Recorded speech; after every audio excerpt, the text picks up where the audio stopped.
ang tatlong sangka para hindi ka lagi nauubusan ng pera. Bagamat ikaw ay bumibili ng inyong mga pangangailangan, nababawasan ng pera, pero may mga dumarating na swerte na hindi nyo inaasahan at imbis na nasisimutan ka ng pera ay nadadagdagan pa ng pera ang inyong pong pitaka. Mainam po na magawa nyo po ito sa pamamagitan ng isang buo na dahon ng laurel. Ang dahon ng laurel, yan po ay for only wishes. Napakabisa nitong pampaswerte.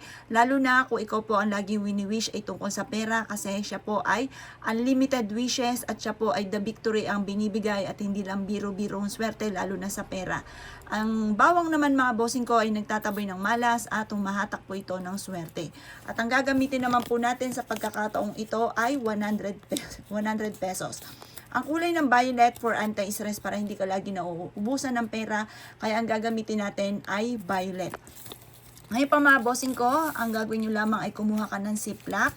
Kailangan ay clear para lagi nyo nakikita po itong tatlong sangkap na ito. At pag lagi nyo ito nakikita, ito po isa sa mga senyales na may paparating araw-araw ng malaking pera po sa inyo. Ito po ay pagsasama-samahin nyo lang sa loob ng isang plastic.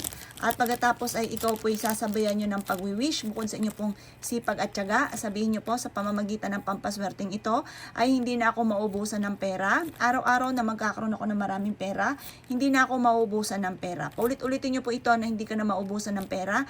Maraming pera araw-araw ang darating po sa inyo.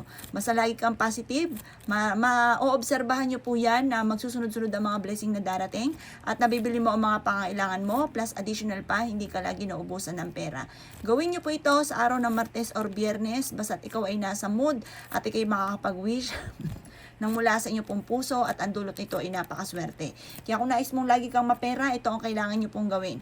Ito ay dadalhin nyo lagi kahit saan kayo magtungo. Kung ikaw ay mananaya or negosyante, ito ang wag na wag kang magpapawala dahil napakaswerte po nito lalo na sa pera.